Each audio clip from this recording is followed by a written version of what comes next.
안녕하세요, 여러분. 자기애성 성격에 대해서 이제 2시간을 했는데 오늘은 특별히 그 원인들을 모아서 함께 이야기를 해볼게요. 사람들은 자기 자신이 누구인가에 대한 것을 잘 몰라요. 그래서 결국은 엄마라는 거울, 아빠라는 거울에 나타난 자기를 자기라고 생각해요. 그러니까 내가 진짜는 누구인지는 잘 모르는 거예요, 우리는. 그럼 엄마라는 거울이 만일에 빨간 거울이다. 그러면은 나는 빨간 사람으로 내가 생각을 하게 되겠죠. 그래서 이 거울이 나를 어떻게 보여주느냐가 가장 중요한데, 이 엄마 아빠가 어렸을 때부터 공감적이고 이게 따뜻하고 아이의 어떤 기분이나 상태를 잘 따라가는 엄마인가, 아니면은 자기가 생각하는 자기의 기분, 자기가 좋아하는 것, 자기의 생각에 매여 있는 사람인가가 되게 중요하거든요. 예를 들어서 엄마가 비언어적인 이렇게 메시지를 이렇게 던지는데, 그 던지는 게 예를 들면 아이가 어떤 자기가 좋아하는 짓을 했을 때 눈을 반짝이면서 아이를 너무 좋아해주고, 아니면은 보통 때는 공감을 안 해주고 잘 따라가지 않는다. 그런데 아이가 이렇게 좋아하고 아이가 눈을 반짝이는 것이 그 자기애적인 어떤 행동이었을 때 이제 아이는 자기애적인 애가 되는 거예요. 제가 이렇게 봤던 그 영재발굴단이라는 프로그램이 있어요. 지금도 있는지 모르겠어요. 꽤 오래전에 영재발굴단이라는 프로그램이 이제, 저는 그 프로 별로 안 좋아해요. 얘들 영재다 뭐 이렇게 하는 게 그렇게 뭐 좋아 보이지 않았거든요. 근데 우연히 그날 이제 봤는데 어떤 애가 한 5살, 6살 정도밖에 안 된 애가요. 수학을 뭐 굉장히 어려운 거를 다 푸는 거예요. 그러니까 막 이제 천재 났다고 난리가 난 거죠. 그리고 막 동네 사람 인대서 풀어보기도 하고 사람들이 지금 난리가 났어요. 뭐 진짜 IQ 높은 천재가 태어났다. 그래서 이제 그게 방송국에 출연까지 할 정도니까 얼마나 얘가 수학을 잘 풀었으면 그랬겠어요. 그래가지고 보니까 거의 뭐 중학생, 고등학생이 되는 문제를 5살, 6살짜리가 막 푸는 거예요. 근데 이제 그 영재 발굴단에서 이제 잘하는 게 있더라고요. 그 얘가 이렇게 천재적이다, 요것만 해서 그치는 게 아니라 얘 정서적인 상태를 진단을 해 보더라고요. 근데 이제 정신과 의사 선생님이 나와가지고 얘를 만났어요.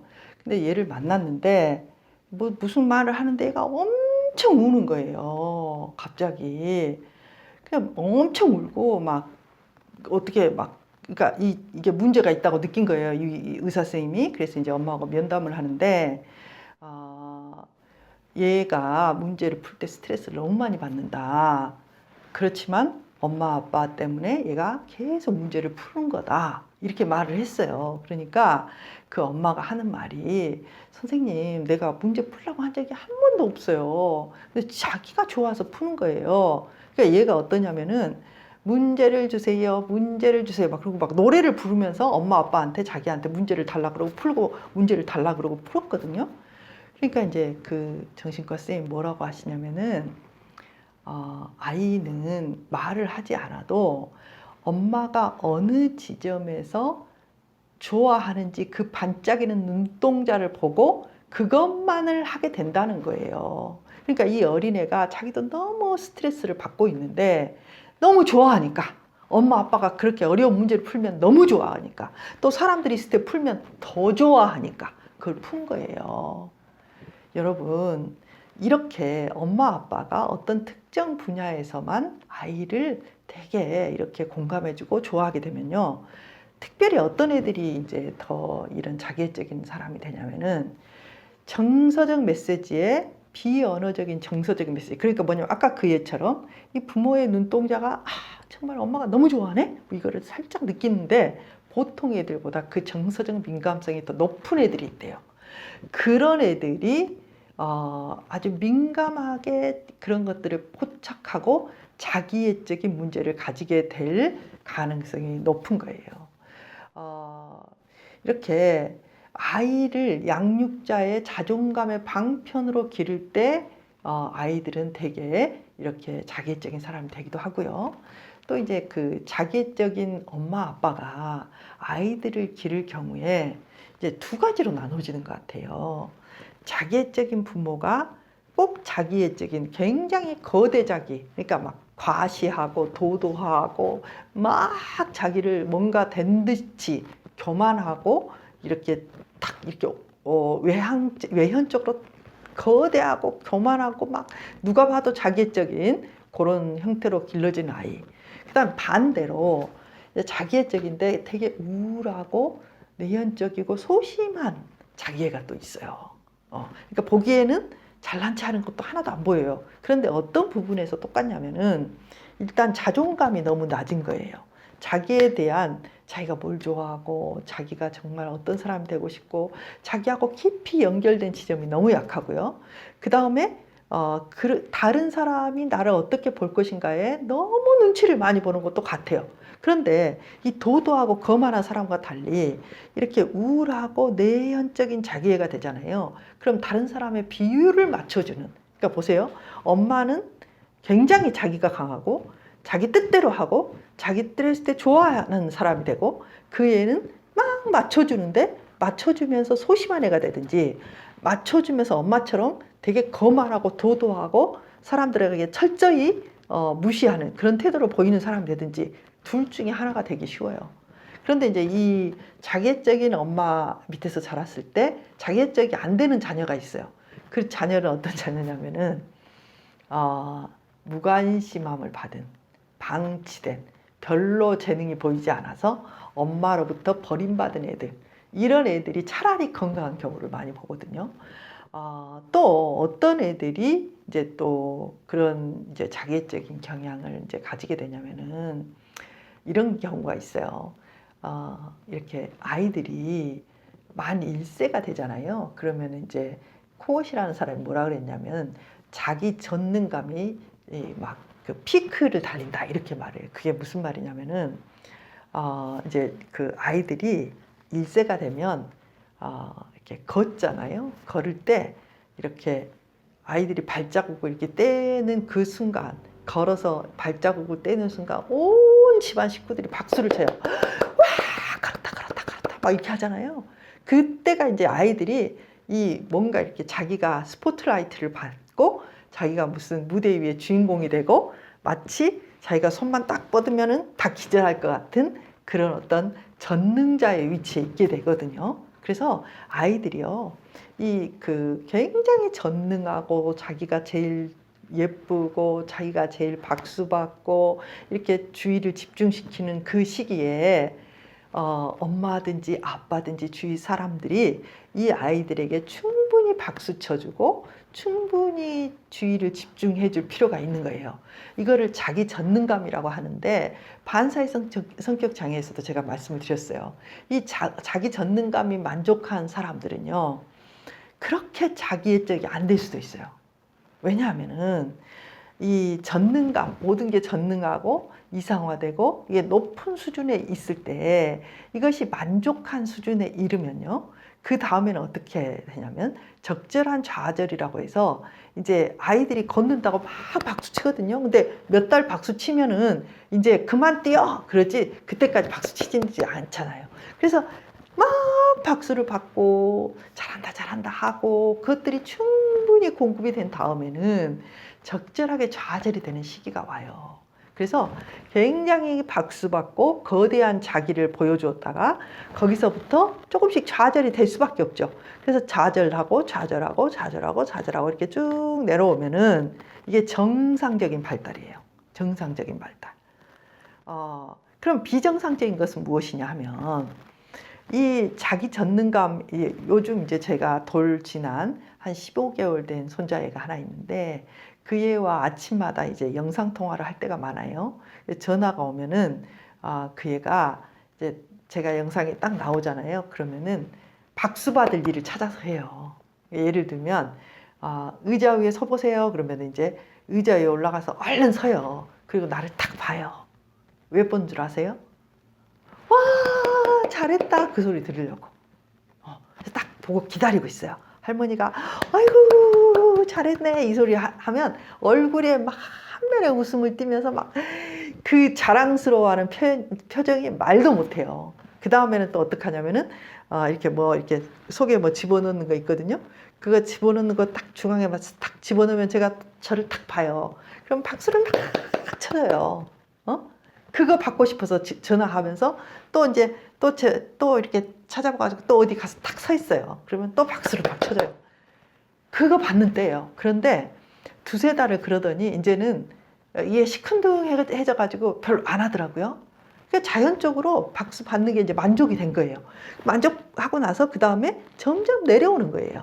그래서 어떻게 되냐면 정상적인 발달은 자기가 전능하고 막 뭐라도 된 듯하고 특별하다는 단계에서 점점 내려와서 그냥 평범하고 찌질하고 우리가 뭐 별거 있나요? 우리가 뭐 세계를 구할 것도 아니고 뭐 특별한 뭐가 될 것도 아니고 그냥 굉장히 평범하고 어쩌면 좀 못나기도 하고 바보 같기도 하고 또 괜찮기도 한 그런 하루하루를 지내는 그냥 여러 사람 중에 한 사람이 되는 그 지점까지 내려와서 이 별 볼 일 없는 나를 수용하고 받아들이면 자기애적인 사람이 되지 않는 거예요.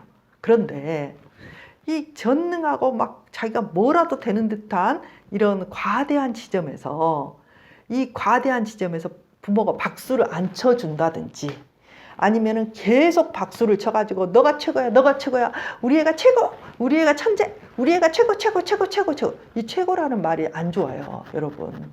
어머 잘했다. 이것도 별로 좋지 않아요. 그럼 뭐가 좋느냐? 아이고 우리 애기 의자 위에 올라갔구나. 아이고 잘했네. 이거 좋아요. 우리 애기 최고. 이거 안 좋아요.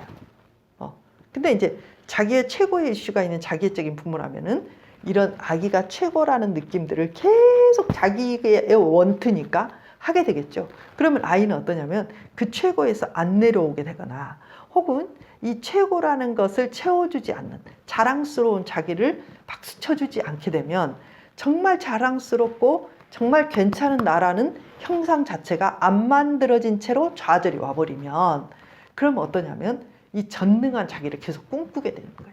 이상화된 자기를 꿈꾸게 되는 거예요. 그리고 이 적절한 좌절이라는 거는 무리가 안 되는 좌절을 말하거든요.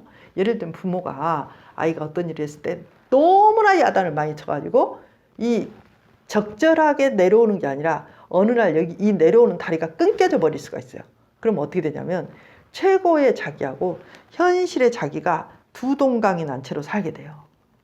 그럼 이 현실의 자기는 어떤 자기냐면은 찌질하고 바보 같고 자기를 부인하는 폄하된 자기고 이거는 이상화된 자기로 나눠져 버리는 거예요. 좀 어렵죠.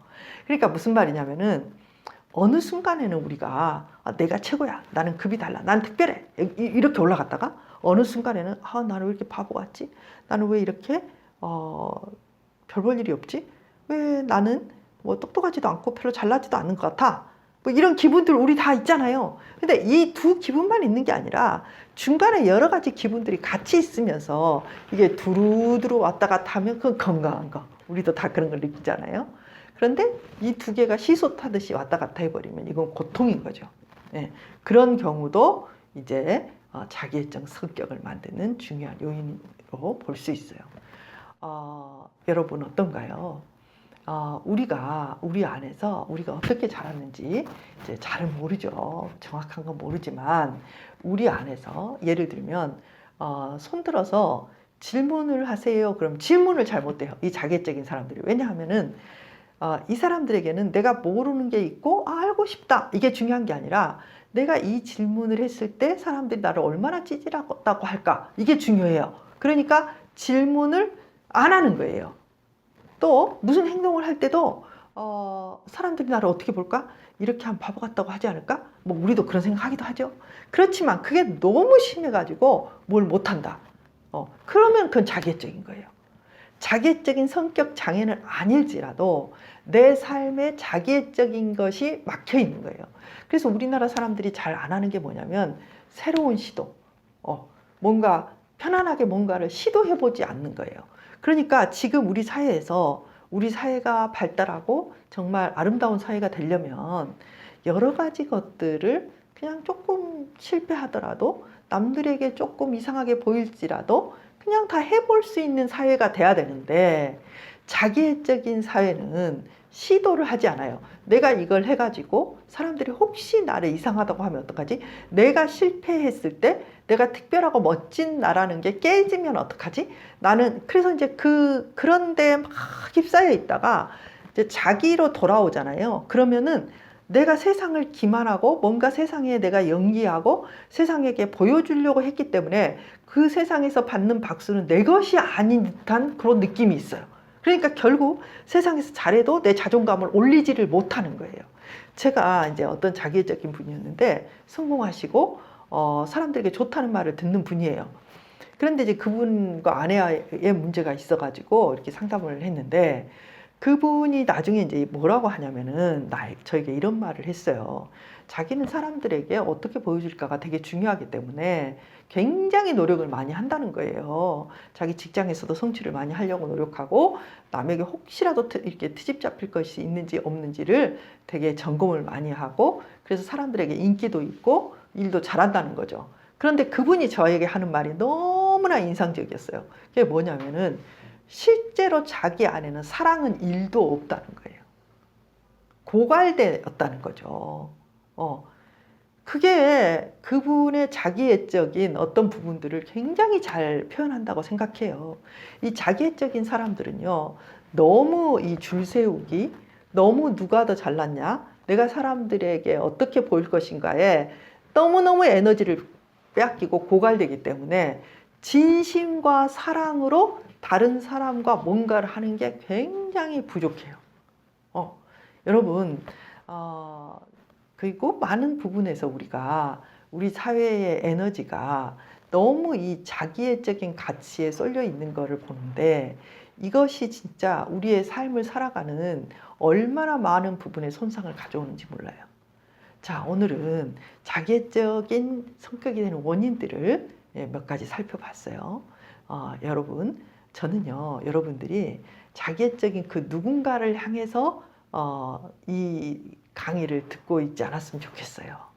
여러분 안에 있는 자기적인 요소들을 어느 정도 인식하고 그것들을 내가 알아야만 저희 자신들의 삶을 자기애적인 부분에 이렇게 블랙홀처럼 빼앗기지 않고 우리 자신의 삶, 나 자신의 삶을 살 수 있다고 생각하거든요. 여러분 그런 의미에서 한번 살펴보시기를 바랍니다. 다음 시간에 또 만나요.